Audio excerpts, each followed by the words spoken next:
Oh boy. All right, here we go, everybody. Pick yourselves up. Let's do it. Get up. I'm getting up. Get up, sir. Get up. That's what today's all about, baby. Bounce back night. Or Friday night at the bar. What is up, everybody? Welcome to the pregame show. Let's go. Denver Nuggets are back for their first game since the All-Star break. I know. Feels so good to be back. Wow, I bet Jokic and Murray are going to look so fresh. Oh. The two-man game? Can't wait to see it. Can't wait for clutch time. I Here we know. are, the Toyota Lounge, driven by your Front Range Toyota stores. Toyota, the official vehicle of DNVR. We're a group of negative Nancys, but you can be a positive Nancy in the Toyota chat with your fellow Nuggets fans. We got a great pregame show. Straw poll just dropped. Oh, new straw I know poll. you love this. I know you love the straw There's poll. going to Big be straw so many poll guy. positive Nancys in the I chat. I've actually never seen a positive Nancy in the I didn't chat. even know that was a thing. Is it a positive Paul or something? We got to figure it out. Jokic also, there's some good news. We didn't even get to this yesterday, but Jokic ain't going anywhere. I don't want to spoil the segment. Jokic updated his timeline for all of us. We'll talk about it. Brennan Vought's going to talk about it. What up, gang? I'm very excited for a new opportunity to watch the Nuggets play basketball. Yeah. So what's the fuzzy wall? it. I'm not going to reference that movie. It all aged horribly. I'm happy to be here though, and not get canceled. What movie is that one? Get him to the Greek, which is a phenomenal collection of people who are no longer in societal favor. Okay. Oh, that's right. That's right. I forgot about it. None of them. Yeah. Over here, Harrison went. I don't think Jonah Hill got canceled yet. No, I think he is Not that I know not of, that at cool least. of a guy. It seems. Oh, like, you yeah, know? yeah. He got what they call skinny. Ah, that's what happened. Yeah. Lost it all. I'm trying to do that. Over here, we got Superstar Dev. You know, like somebody was trying to bring up like bad things from yesterday. Talking about old stuff. Why will we talk Time about to move it? on. cares man. about It's time to move- yesterday, That's man? yesterday. It was so long ago. Friday night at the DNVR bar. We got some OGs here. We got some homies. Bars popping. There's a good energy, man. I'm feeling it. Let's get to our game notes. Well, the Nuggets are in Portland for the second night of this back-to-back, and the Trailblazers on the season, guys. 27-29. They're the 10 seed. 2 games under 500. They won their first game, I believe, out of the All-Star break. Did they play yesterday? No, they didn't. That was before the All-Star break. They've had an interesting season. Of course, you know, second day of the regular season, their coach gets popped in a FBI scheme. That's or right. a FBI indictment. Forgot about So that kind of threw their season off. Damian Lillard just won the three-point contest for them. He hasn't played all season and isn't playing. But they've still been tough to beat, as we know. On the Nuggets side of things, the really big note for this one heading into it is Jamal Murray was questionable for today. Obviously played last night. Some people were talking about him holding a hamstring. I didn't see that. I'm not going to even pretend I saw it. I don't think it happened. Trying to talk myself into that. Well, he popped up on the injury report with hamstring tightness. And David Adelman said, look, he's very questionable. He said this pregame, he's very questionable. You know, if he'll go through the warm-ups and if anything feels off, he's not going to play. Well, it seems like the warm-up went pretty well because he's playing. He is playing and available tonight. So we saw it in the game, or people, we actually didn't see it, but people were commenting on it. I and was then he trying to just kept- deny it in real time. But you saw it? No. Oh, me neither. But I just saw the chat. But then he just kept playing and he looked fine. I mean, it Yeah. wasn't like he was laboring out there, but man, I never want to hear that word again, hamstring. Yeah, I know. Don't hamstring 4 to 6 weeks. These are things that I'm way too familiar with now. I know. I feel like Giannis. I could probably self-diagnose anything right now. Just gonna guess Yeah. 4 to 6 weeks for sure. No, I'm And just I feel kidding. like I got a pretty good rap on that. I kind of thought, though, I was thinking back, Yoke going to go crazy tonight, is Jamal. I kind of thought Jamal's going to go crazy, but this report, Dev, makes me, I'm not so sure now. Oh, same thing here. Because I'm very curious to see what Jamal we get. Because of, you know, how it played last night. Like, is he going to be aggressive? Is he going to want to score? Is he going to take it easy? I really don't know what it is. as well as the same thing with Nikola Jokic. Yep. So yeah, I'm curious to see what Jamal we get. What else we got, Wind? David Adelman. He's from Portland. That's right. Bit of a homecoming for him. What's the name of that? Modern day? Jesuit. Jesuit. Yeah. Close. Yeah. Kind of in the same ballpark. Eric Spoelstra, right? Eric Spoelstra, yeah. Dunleavy. That's right. A lot of big names from there. So he's happy to be back, probably playing or probably coaching in front of a lot of family and friends tonight. For the Blazers, I mean, they pretty much have their allotment of guys that they've had recently. Shaedon Sharpe is out. I think Chris Murray was questionable. I haven't seen an official status on him. But they got their usuals. Hanson Yang. Yeah. Did you see him and Yoke got to meet? I did see him and Yoke chatting pregame. I don't know if he got that kiss in. Yeah, did they kiss? I don't know. I haven't seen. I don't think I'll so. bet Yoke appreciated that comment, Sure. though, because that's Yoke's humor, too, you know? Absolutely. It reminds me of the time when they're like, I hugged him. I was naked and I hugged him. You know, Oh. that's a Yoke's humor. I missed that. Plus, Yoke. he's European, so it's Well, fine, God, I missed that. the Yoke. kissing as a casual greeting thing. oh, I got you. I was like, China? Hold on a second. No. We got to work on I this. meant Jokic, Yeah, actually. got it. Okay, yeah. What's the story tonight, Dev? Bounce back. I really do think so. Trying to get on the same page. I think that's the real thing. The Nuggets, they have not looked like the Nuggets that we know. And it is trying to fill in the pieces right now where people have been missing for a long time. They're returning to action. So if they could get a rhythm, that's how you start a streak. So it's just trying to get on the right page. To me, it's defense.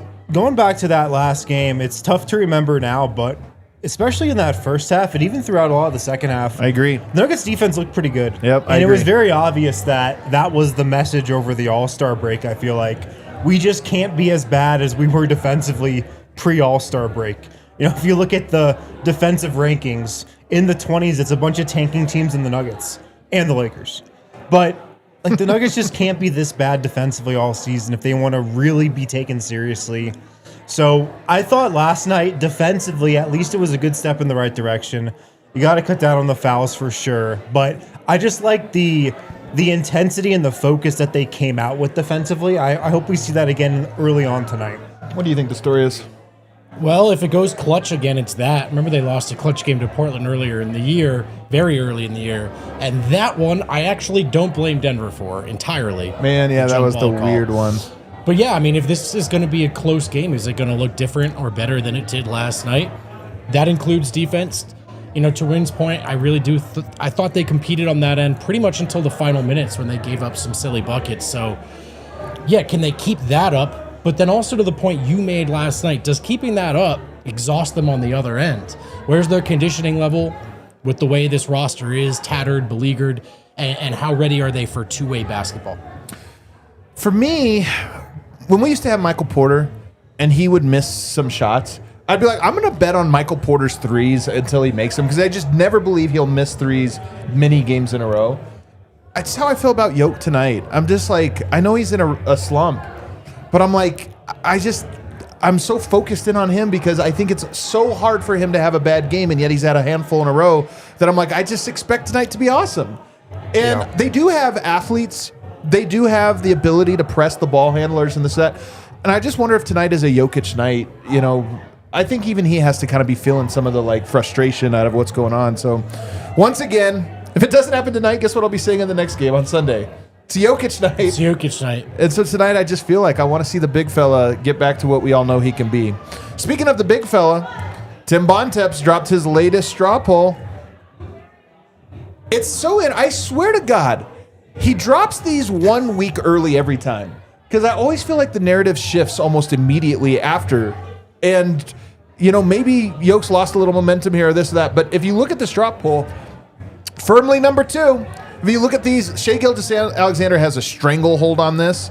Jokic, number 2. And then you kind of get back. It's like everybody else is just a footnote. Cade Cunningham got 1 vote. Victor Wembanyama got 3. Nobody else got votes. I actually think, my take, usually we talk about this with Jokic's chances. I don't care. I'm really not that into it. We'll see if he even qualifies. I don't think this is at all what it's going to look. Usually the second straw poll, you can start to see it. Maybe there's one player that moves. I actually think the final MVP straw poll is going to be completely different than this one. Really? I think guys like Cade Cunningham, who, by the way, okay. number one record in the NBA, belongs to the Detroit Pistons. Who else do they have on that team that anchors them? Duran's a good player. You know, they've got a couple guys that are good players, but it seems all about Cade, and they're number one. Wemby, obviously, surprised. That team's not going anywhere. Jaylen Brown, Celtics, he just had a monster triple-double. I just think that this year is sort of a weird year because I think Shea's going to run away with it. I do think that part will happen. But everybody just kind of slots people. The status quo wins every year. And I feel like this is the year the status quo maybe gets ruffled a little bit. Yeah, I mean, the introduction of Cade is really kind of fascinating. It feels like we've known who the MVP candidates are in some variation of or some combination of these guys for the last 3-4 years. You know, SGA, the latest entry, but then shot right to the top. It's really interesting to see Cade kind of work his way into that upper echelon. And the All-Star game, narratively, look, there were a lot of injuries and omissions, but narratively, it's the younger next generation Americans that came out on top. So potential changing of the guard season, kind of setting up that way. Although I do think ultimately, you know, out west, it'll still probably come down to Jokic and SGA and the Nuggets and the Thunder. There's a chance that what's now becoming the older guard in the Giannis and Jokic, there's an introduction of a new wave here.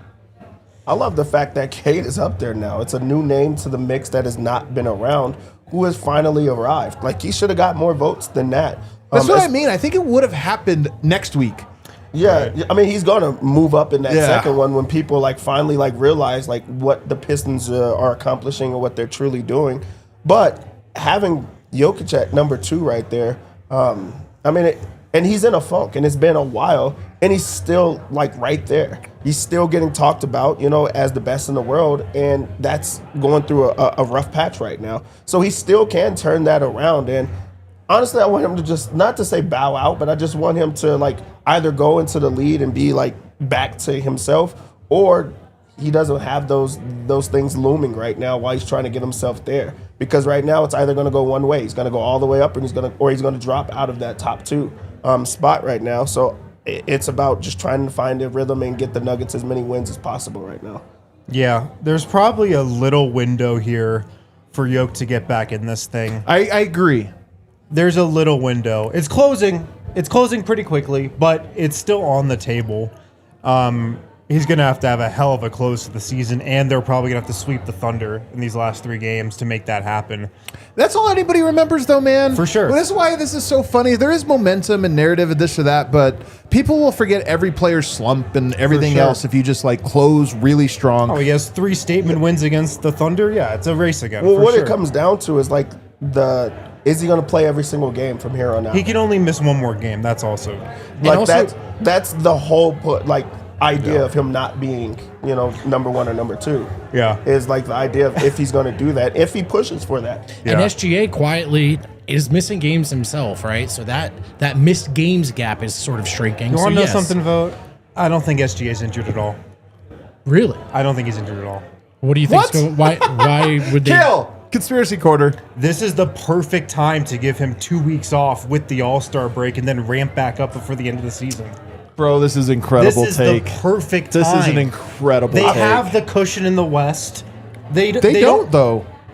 They do. It's 2 games. Yeah, but I think they're okay. I think they feel confident about this. I 1, really 2 seed, I think they're I agree okay. with them on this one because the thing about the Thunder last year and why they were able to win the championship, they were healthy. And right rested. Now you look around them, and rested. They were blowing teams out every single time, and they're not doing that this year. So it's okay, what is the alternative?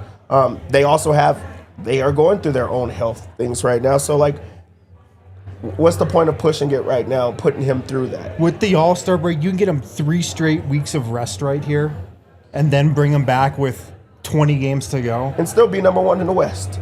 Yeah. We're leaning into this. They've also already played the Spurs 14 and a half times. So. Yeah, that's true. The half game was really weird. Mm-hmm. I think with Yoke, there's a chance to get into it. Here's the one. I don't think he will, though. Yoke hasn't had that many bad games. I don't know what it is, 5 or something like that. They've just come in a row. And then he missed 16 games.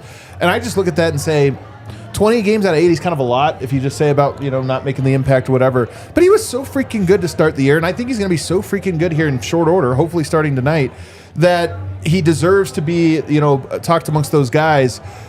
I don't think he cares, and I see this take on the timeline a lot lately of like, I'm so sick of the Jokic doesn't care about awards things. It's so fake. He came back early from injury just to do this. I think Jokic is earnest when he says he does not care about MVPs and personal accolades. I honestly think it. We know he loves the game. I loved his comment with Malika where he says, like, I don't always express excitement the way everybody else does. I think that was like on the note. I thought he put that perfectly. Yeah. I thought so too. I was like, you know what? I think that's exactly it. I don't think he cares about awards. But you know what? I think he does care about money. And I was thinking about this. I wonder, he has incentives in his contract. I wonder if an MVP was an incentive.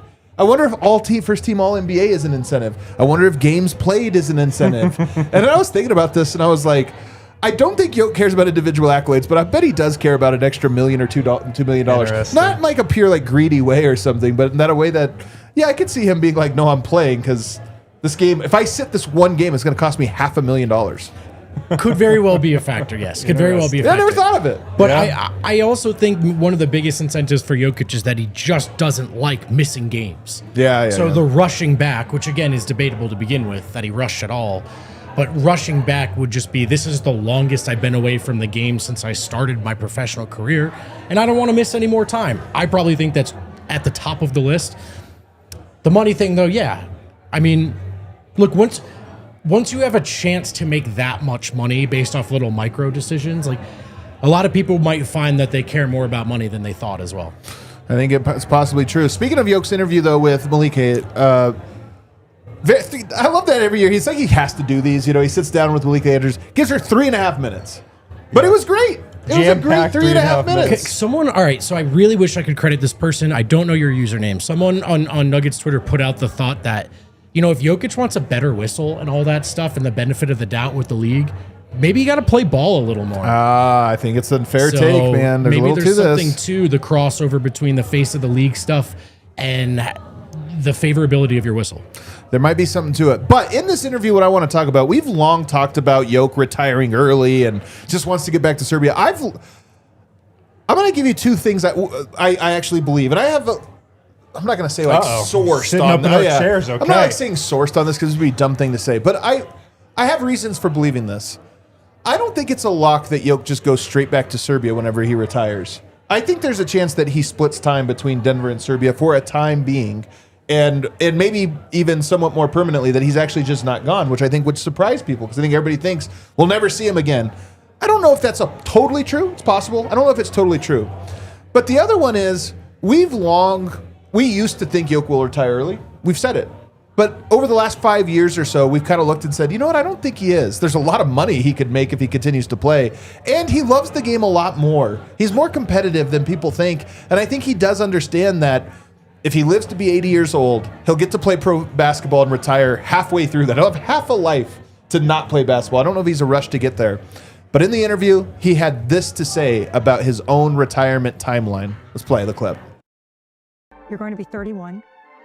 You're playing against LeBron James or with LeBron James and Steph Curry and Kevin Durant, who are at 40, 37. So usually I'm not asking people who are 31 how long that they want to play, but you never struck me as someone who is wanting to do this forever because you have such a full life outside of basketball. No, to be honest, I think I'm gonna play basketball until I can play and I can play on a high level. I think because I enjoy it, I love to play. So I think I'm gonna play until I can perform on a high level and still kind of enjoy, still be healthy. So the first thing I love about this interview, Dev, is when she says you don't cross me as a guy that wants to play for a long time. He goes, he kind of gives a face of what? Almost offensive. And then he's like, look, man, I love to play. I'm going to play as long as I can be effective. I think Jokic can be effective for a long time. Yeah. This was, not to say the first time, but this was a very open Jokic right now. And he's facing the noise. Some things that have been talked about, they got it in a very small, amount of time. They talked about the horses. They hit all the hits. They got all the hits. All of the hitters, but he also was very open in saying, I love basketball. I don't relate in the same way. It doesn't look like it in the same way that everyone else does it, but this is what I love. And I love that he was open about that in this type of fashion because he hasn't been. So, yeah, I mean, this was a dope interview. Yeah. He's 31 years old. You know, we all feel the clock's ticking. It is ticking. But I also just feel like Jokic has a lot of basketball left in him, man. I think the part that's ticking is, as the best player in the world status. Yeah. That's ticking.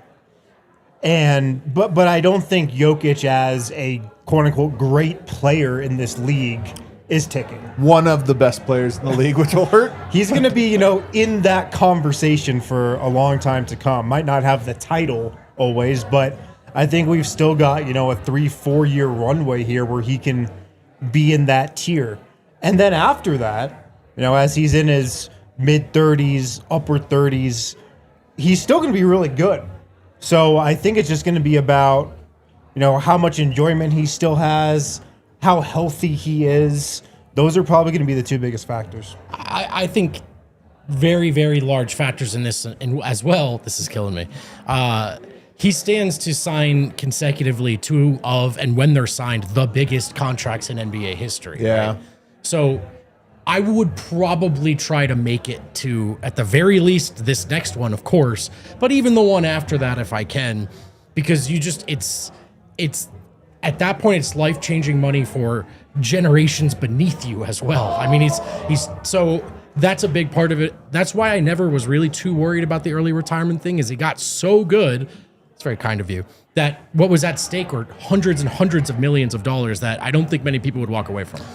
I do think, though, that there was a time when it was a legitimate question with him, because I think there was a transition period and culture shock and some of the stuff where I don't think it was a crazy thing to think. But to your point, he became the greatest player in the world, and I think he's evolved and grown and all these different things. Here's what I'll say, though. What does it mean when he says, as long as I can be effective or whatever? One of his idols is Tim Duncan. Yeah. And if you remember, Tim Duncan won a championship when he was not, in my opinion, like a top 5 player in the NBA. And he wasn't even the central hub. Like, sometimes we think about, yeah, but what would happen if Jokic, just everything didn't revolve around him?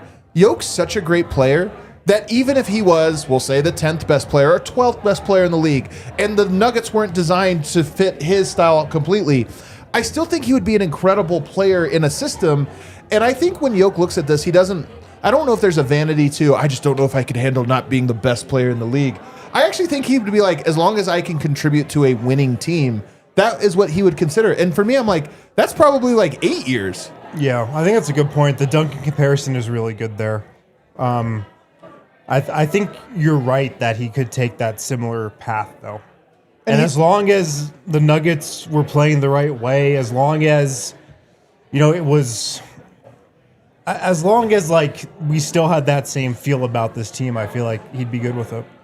It makes me hopeful, man. Yeah. Do you think in 10 years when he retires, somebody's going to ask him, "Do you like basketball?" I do think we've put that to bed, thankfully. Because the title of this it. interview was does Nikola Jokic like the NBA? I do think that might be the last of it. I think that might be the last of it. Also, it was clickbait. You're going to, he's going to talk about it finally. It's ESPN. They're supposed to do that. It also gives Jokic a chance to control the narrative. You might ask that question not because you really think he doesn't, but because you're giving him a chance to say that definitively on the network. Our pregame picks are presented by Bet365. Download the Bet365 app and use the code DNVR365. Deposit $10. Place a bet of $5 and get $200 in bonus bets. Must be 21 or older and physically located in Colorado. Please gamble responsibly. If you or someone you know has a gambling problem and wants help, call or text 1-800-GAMBLER. Dev, you have a bounce back night as well here. Oh, man, I desperately need to bounce back. So we're going to bounce back, and we're going to get paid in this game. The Nuggets come into this game as 1.5-point favorites. And I'm shocked by this line because all day has been question about Jamal. Jamal is in, and it still didn't move the line at all. They didn't just think that it was enough to move the line. I like Denver in this one. They got to get out of the funk soon. And against Portland, I think that's a time that you could get out of the funk. I also like, this is a tough one, but over 241.5.